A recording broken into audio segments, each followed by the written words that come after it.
Cristina, muchísimas gracias. Gracias a ustedes. Yo realmente soy una colada, ¿se puede decir?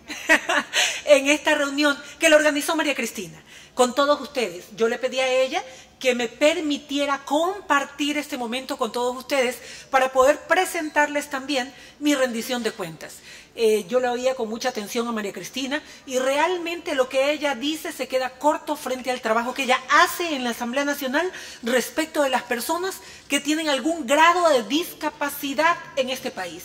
Y la entiendo profundamente y entiendo a las madres de las personas cuyos hijos presentan algún grado de discapacidad física o mental. ¿Por qué? Porque siempre las madres estamos pensando qué pasará con nuestros hijos el día que nosotros no estemos. ¿Quién velará por ellos? ¿Con quién podrán conversar las largas horas que a veces necesitan decirnos, así nos repitan 10 veces lo mismo? Solo la madre tiene la paciencia para quedarse sentada y oírlo una y otra vez. Solo la madre tiene la paciencia para limpiarle su boquita cuando come o cuando derrama algo. Solo la madre tiene la paciencia para poder entender que ese grado de discapacidad también le provoca un grado de depresión, de tristeza, de angustia. Y en eso nos convertimos nosotras, las madres, en el sostén de esa estabilidad emocional. Por eso es que admiro muchísimo el trabajo de María Cristina y ojalá que ese trabajo les deje a nuestros hijos la seguridad de que cuando nosotros no estemos, habrán leyes que los protejan de tanto discrimen, de tanta mirada extraña, de tanto alejamiento de la sociedad que provoca el haber nacido distintos. Así es que, María Cristina, de mi parte, mi admiración y respeto.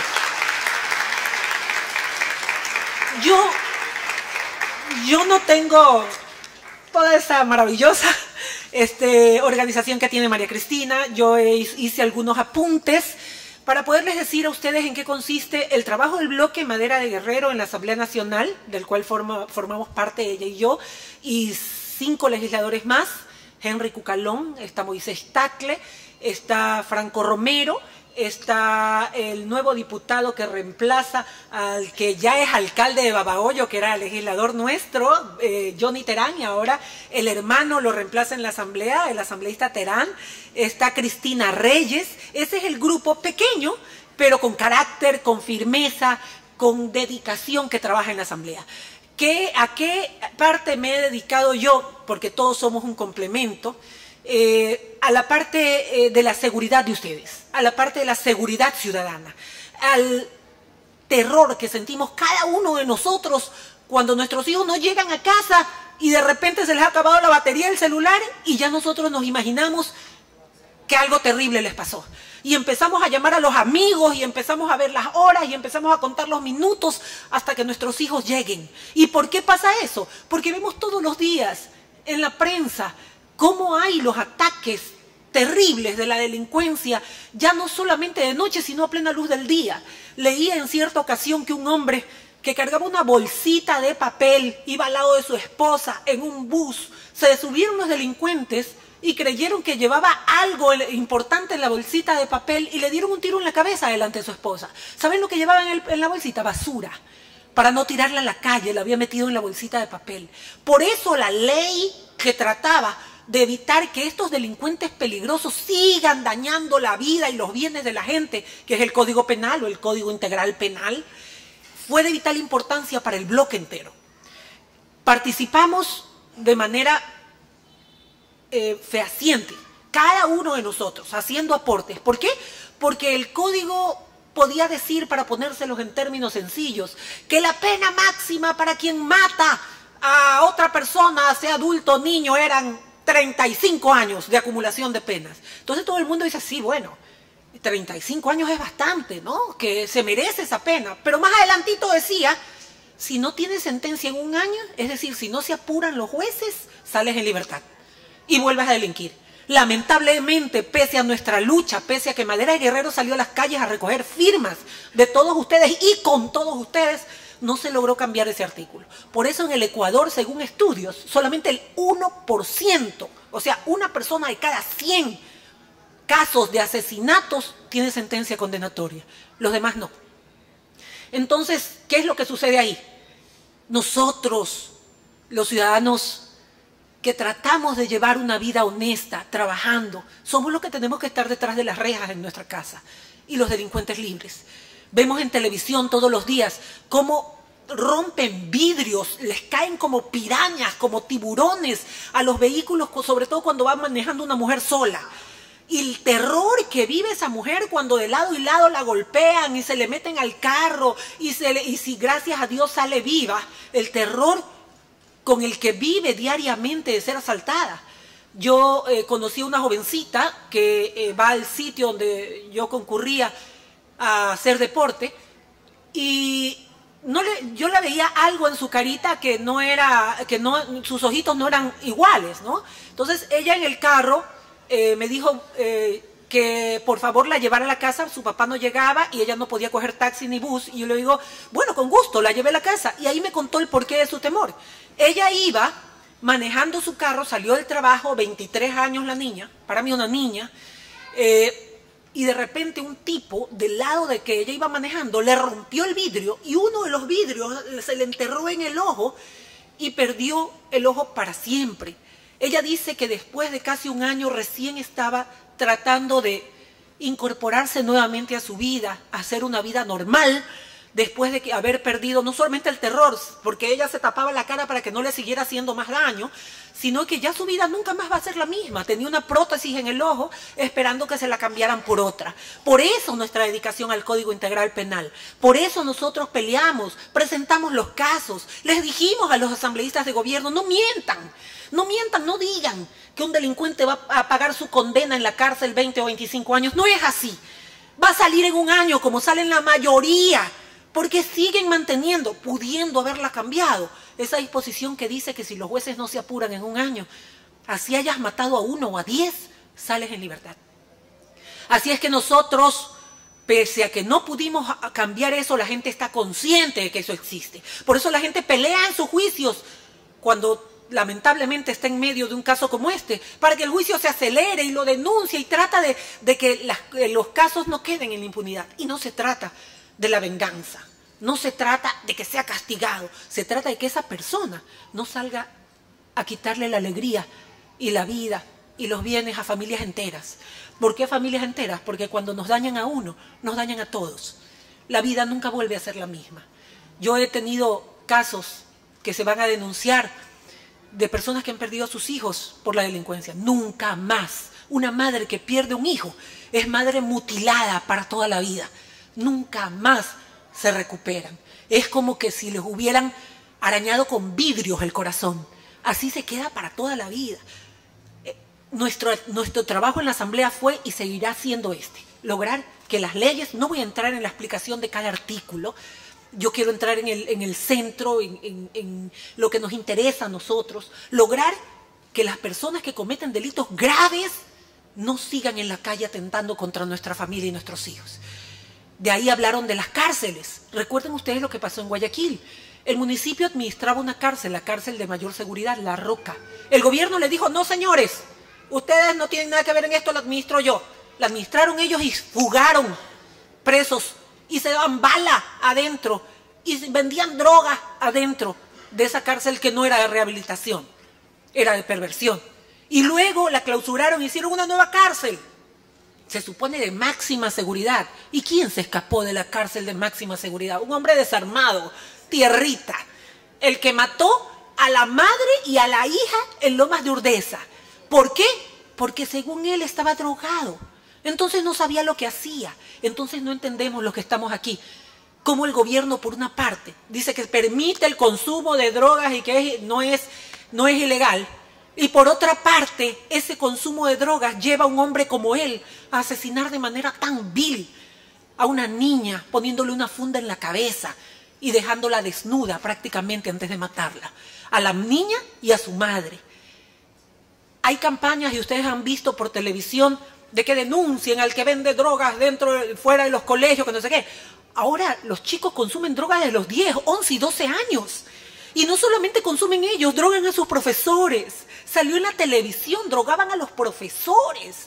El grado de degradación, disculpen la redundancia, es tal que yo tengo profesoras del Vicente Rocafuerte, dicen, no les podemos decir nada, porque ellos son más bravos que nosotros.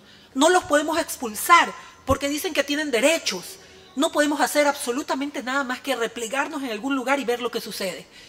Entonces, en una sociedad donde todo este tipo de cosas por ley es permitido, pero a la vez hacen una gran publicidad diciendo que denuncian al que venden, ¿a quién entendemos? ¿Está permitido o está prohibido?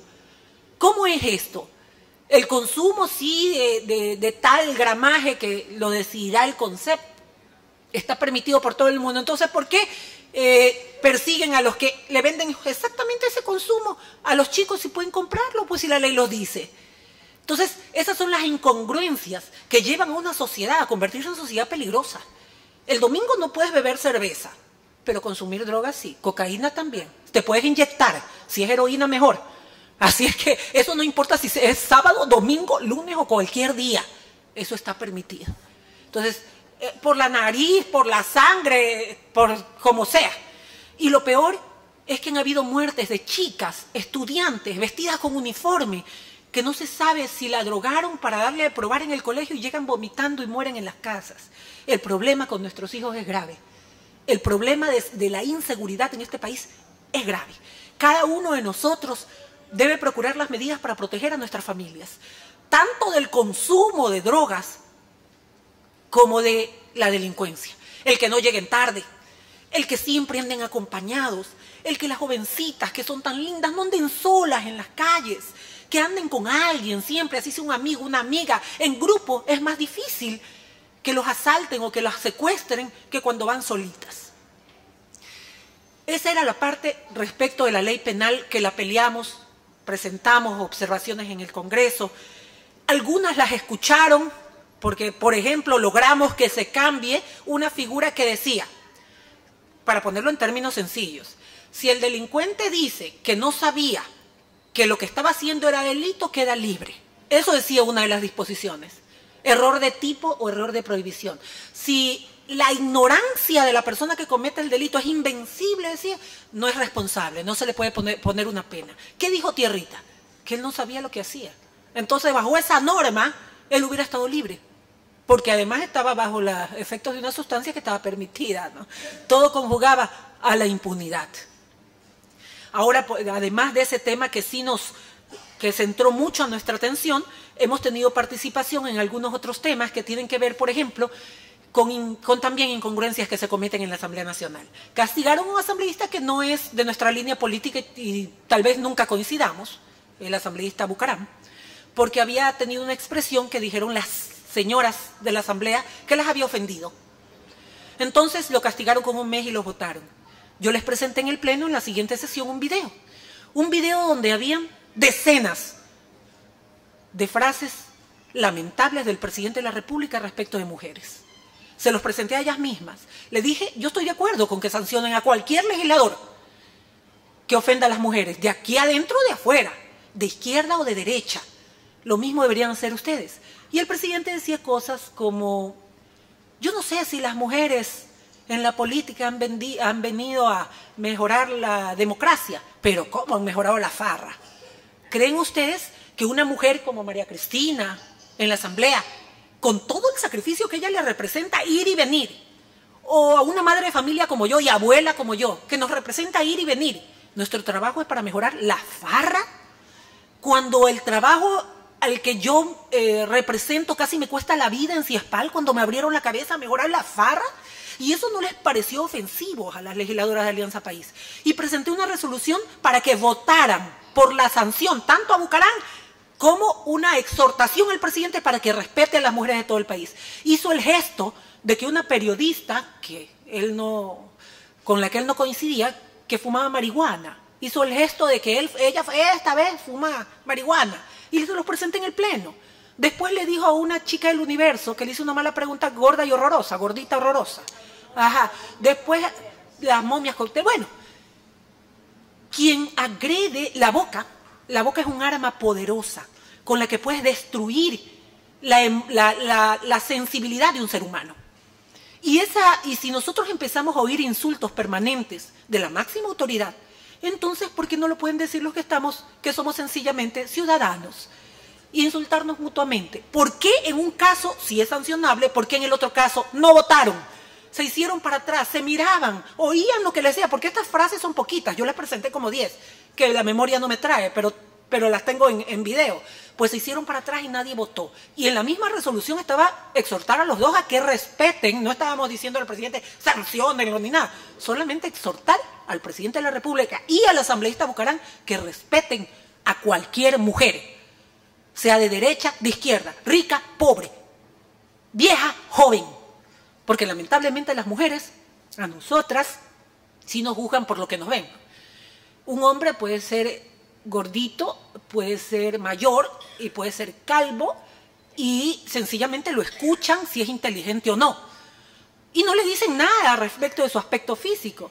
En cambio las mujeres, esa vieja que habló ahí, esa es una pelo pintado. A mucha honra, entre paréntesis. Entonces, son tabúes que debemos ir destruyendo las mujeres.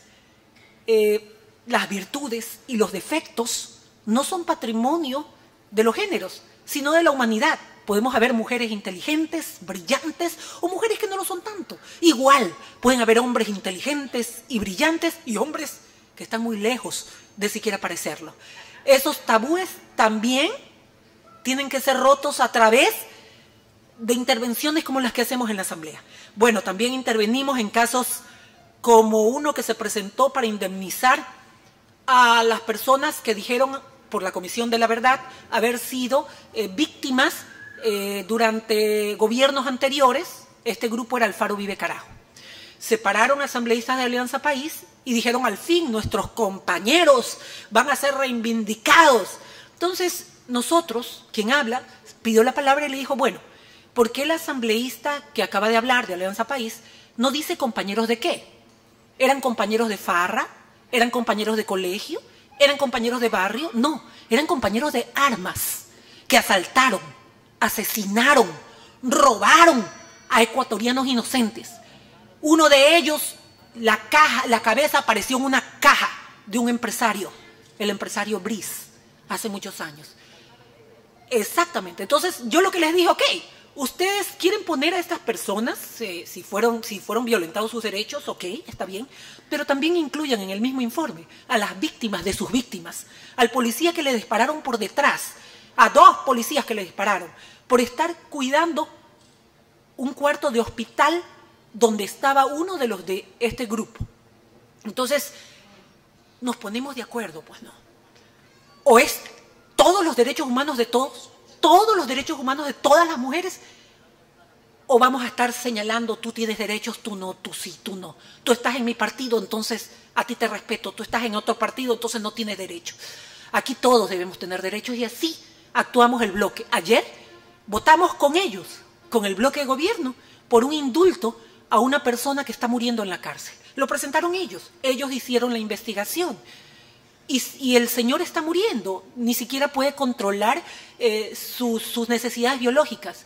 Y nosotros nos dijimos, bueno, es que ustedes lo presentaron, ya no vamos a votar. Nosotros votamos sí, porque el señor, si está en esas condiciones, merece por lo menos ir a morir con su familia en la cárcel. ¿Qué puede hacer un hombre que está muriendo en la cárcel? Seguir que muera y además en las peores condiciones en esos centros. Entonces, nosotros no somos sectarios. Pero el mismo día de ayer, nosotros presentamos, hablo del bloque, no del bloque Mayra Guerrero, pero sí del que consideran ellos como oposición.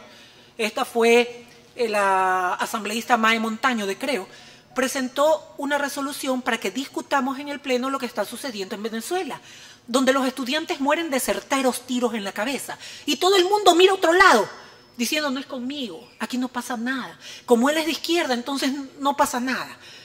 Nos dijeron que no. Votaron y dijeron que no. Y acto seguido se para un asambleísta de ellos y dice, pero hablemos sobre el intervencionismo del imperio en Venezuela para que lo dejen a Maduro en paz y no se meta nadie con él. Entonces votaron que sí. Entonces, ¿qué es?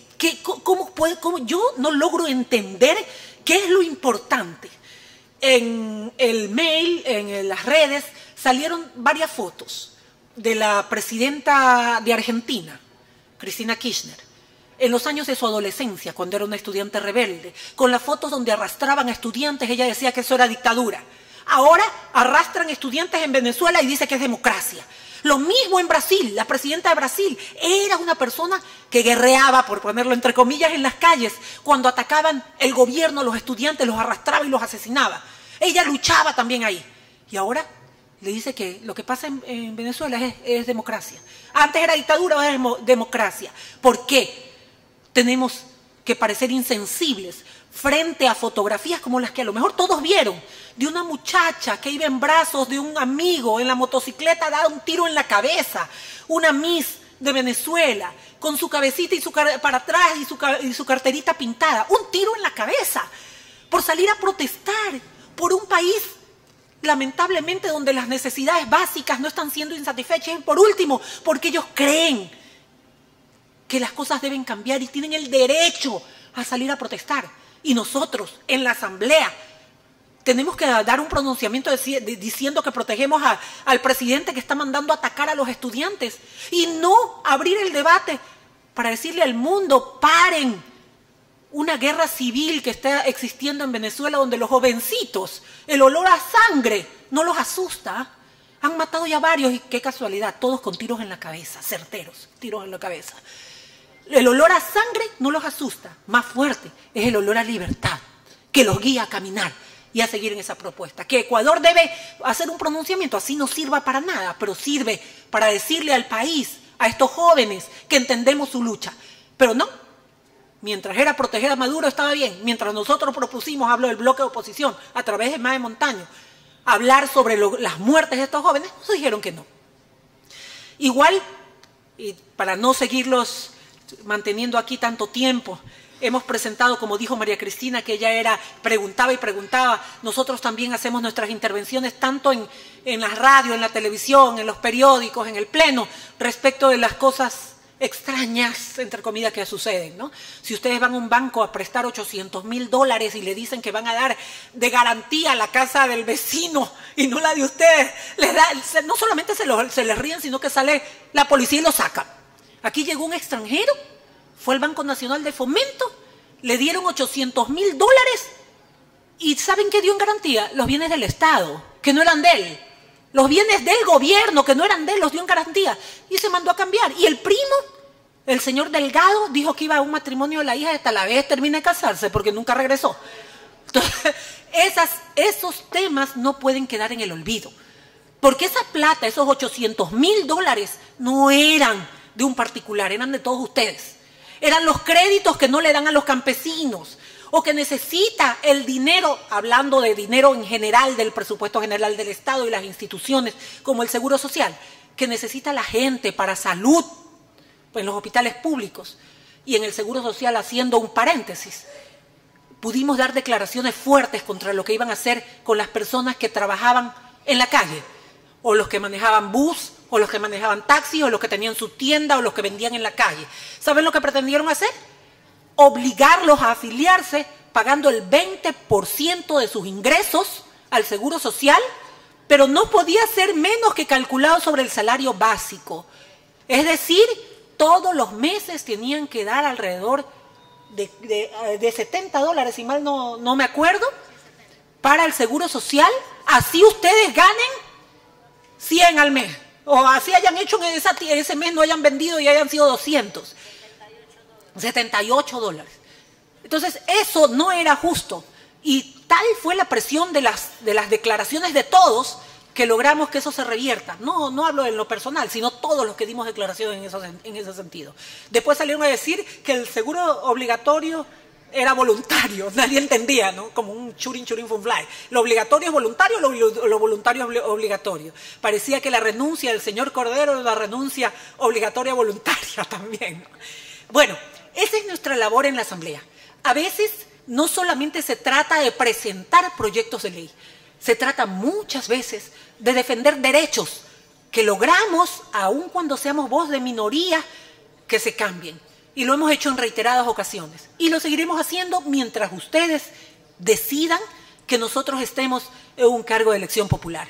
Muchos de las personas que están en cargos de elección popular dicen, mi jefe es el pueblo, ellos son los que mandan. Sí, pero cuando el pueblo se les acerca a pedirles algo, a exigirles algo, son prepotentes, no los quieren atender, no quieren ni saludarlos. Cuando uno se porta así con su jefe, seamos realistas, pues. Si ustedes no quisieran, cualquiera, ella, yo, cualquiera de los que estamos en la asamblea, no estuviéramos ahí, así de sencillo. Ustedes deciden que vayamos poniendo un voto o deciden que nos vayamos también poniendo un voto. Así es que nuestra responsabilidad conjunta con María Cristina y con todos los que estamos en la Asamblea Nacional, por parte de las 6 Madera de Guerrero, es poder estar a la altura de sus esperanzas, a la altura de sus expectativas. Muchísimas gracias.